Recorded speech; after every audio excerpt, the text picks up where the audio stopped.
Ketua KPK Firly Bahuri tengah menjadi sorotan publik mulai dari rekaman suara saat penyidik KPK walk out, dokumen rahasia yang bocor hingga harta kekayaannya.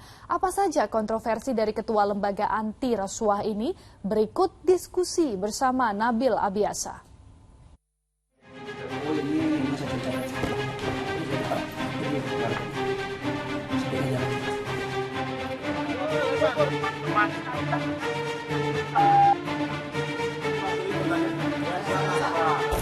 Ngebahas soal harta kekayaan pejabat kayaknya nggak ada habisnya. Kemarin pejabat dari Kementerian Keuangan yang menjadi sorotan.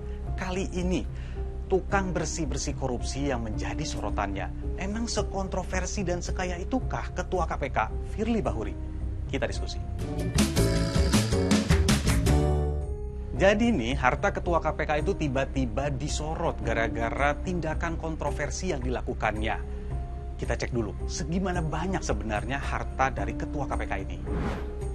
Berdasarkan LHKPN-nya pada 20 Februari 2023 untuk periode tahun 2022, harta kekayaan Firly Bahuri mencapai 22,8 miliar rupiah. Terdiri dari alat transportasi 1,7 miliar, uang 10,6 miliar rupiah, hingga tanah 10,4 miliar rupiah. Angka ini naik sekitar 2 miliar rupiah dibandingkan dengan laporan harta Firly Bahuri dari tahun sebelumnya sekitar 20,7 miliar rupiah. Nah, yang jadi pertanyaan banyak orang, kira-kira wajar nggak pejabat negara dalam setahun naiknya segitu? Kita cek dulu yuk, berapa gaji Ketua KPK? Berdasarkan PP nomor 82 tahun 2015 tentang hak keuangan, kedudukan protokol, dan perlindungan keamanan pimpinan KPK, setiap bulannya, Ketua KPK menerima gaji Rp5.040.000. Tapi, tunjangan tiap bulannya Rp24,8 juta dan tunjangan-tunjangan lainnya. Jadi kalau ditotal, sebulan bisa mencapai Rp123.900.000. Wow! Kalau dijumlahin dalam setahun tanpa dipakai, gajinya sebagai Ketua KPK ini sekitar 1,4 miliar rupiah. Ini masih di bawah dari selisih laporan LHKPN tadi sekitar 2 miliar rupiah. Tapi jangan lupa, bisa jadi ada pemasukan lain di luar dari jabatannya sebagai pimpinan KPK.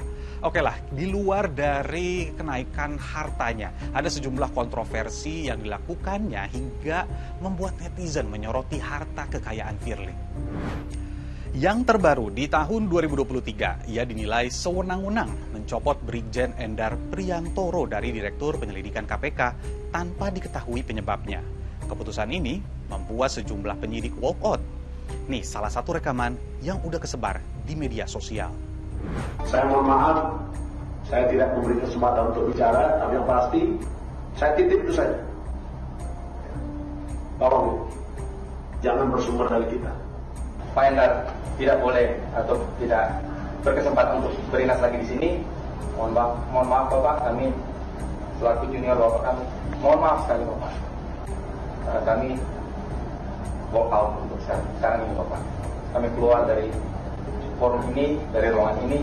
Mohon maaf Bapak, kami atas perintah Bapak kami langgar Bapak. Ini bukan urusan pribadi, nggak ada.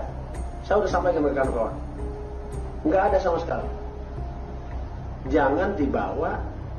Tidak ada konflik bagi saya, mohon maaf. Saya tidak ada konflik pribadi dengan adik-adik saya. KPK akhirnya merespon ini dan meminta masyarakat tidak terprovokasi.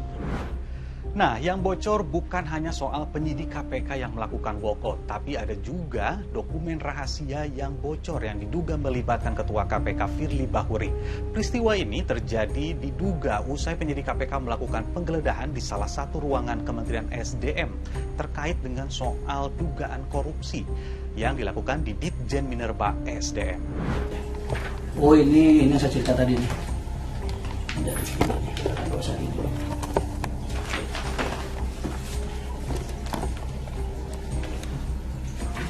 Iya, saya disebut di sini. Iya. Itu dari Pak Menteri, dapatnya dari Pak Firly. Dari Pak Firly katanya.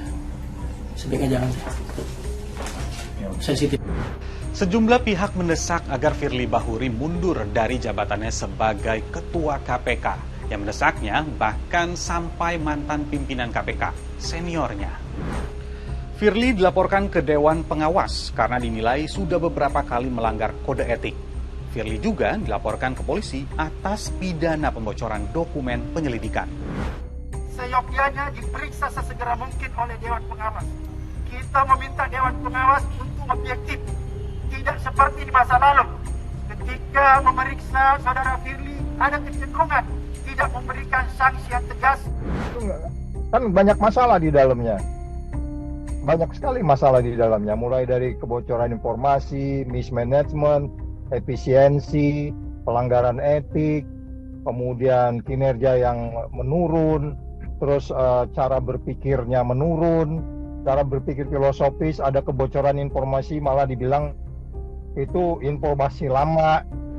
Sebenarnya gimana sih masyarakat menilai kinerja dari KPK, terutama setelah ada berita ini ya?